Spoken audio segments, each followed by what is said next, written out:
সিরিয়ায় শান্তি ফেরাতে ঐক্যবদ্ধ হয়ে কাজ করার অঙ্গীকার মিশর ও চীনের। সিরিয়া সহ মধ্যপ্রাচ্যের সব অঞ্চলে শান্তি প্রতিষ্ঠায় একসঙ্গে কাজ করার প্রতিশ্রুতি দিয়েছে চীন ও মিশর। শুক্রবার চীনের পররাষ্ট্রমন্ত্রী ওয়াং ই বলেছেন, সিরিয়া সহ মধ্যপ্রাচ্যের বিভিন্ন সংকট মোকাবেলায় কায়রোর সঙ্গে কাজ করবে বেইজিং। মধ্যপ্রাচ্যে স্থিতিশীলতা ফেরাতে উভয় দেশের আলোচনা জারি রাখা উচিত বলে মনে করেন ওয়াং ই। এ খবর দিয়েছে বার্তা সংস্থা রয়টার্স। এতে বলা হয়, শুক্রবার বেইজিংয়ে মিশরের পররাষ্ট্রমন্ত্রী আবদেলাত্তির সঙ্গে সাক্ষাৎ করেন ওয়াং ই। উভয় দেশই সিরিয়ার পরিস্থিতি নিয়ে গভীরভাবে উদ্বিগ্ন বলে জানানো হয়েছে। বৈঠকে সিরিয়ার সার্বভৌমত্ব, স্বাধীনতা ও আঞ্চলিক অখণ্ডতার প্রতি সম্মান জানানোর আহ্বান জানিয়েছে উভয় দেশ। প্রসঙ্গত, গত সপ্তাহে রোববার সিরিয়ার রাজধানী দামেস্ক দখলের মাধ্যমে সিরিয়াকে আসাদ মুক্ত বলে ঘোষণা দেন বিদ্রোহীরা। ওই দিন রাশিয়ার সহায়তায় সিরিয়া থেকে পালিয়ে মস্কোতে রাজনৈতিক আশ্রয় পান দেশটির স্বৈরশাসক বাশার আল আসাদ ও তার পরিবার। এর মাধ্যমে দেশটিতে আসাদ পরিবারের টানা 50 বছরের বেশি সময়ের ক্ষমতার অবসান ঘটেছে। মাত্র 12 দিনের মাথায় আসাদের পতন নিশ্চিত করেছেন বিদ্রোহীরা।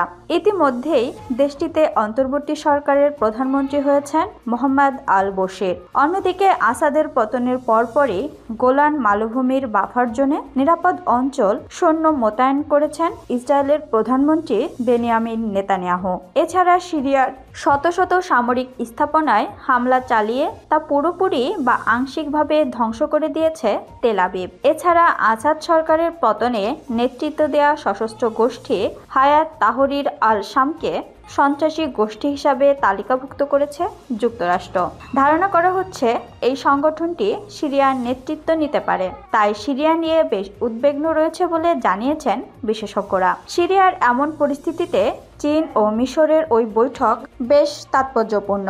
মিশরের পররাষ্ট্রমন্ত্রী আবদেলাত্তি বলেছেন, সিরিয়ার রাজনৈতিক এবং বর্তমান সংকটময় পরিস্থিতি নিয়ে বেইজিংয়ের সঙ্গে আলাপ করেছে কায়রো। সিরিয়ার অভ্যন্তরীণ সাম্প্রদায়িক, ধর্মীয় এবং জাতিগত বিদ্বেষ নিয়ে আলোচনা করেছে উভয় দেশই। এছাড়া ইসরায়েল ও লেবানন প্রসঙ্গেও কথা বলেছেন দুই দেশের পররাষ্ট্রমন্ত্রী। চীনের পররাষ্ট্রমন্ত্রী জানিয়েছেন, লেবানন ও ইসরায়েলের মধ্যে যুদ্ধবিরতিকে স্বাগত জানায় বেইজিং ও কায়রো।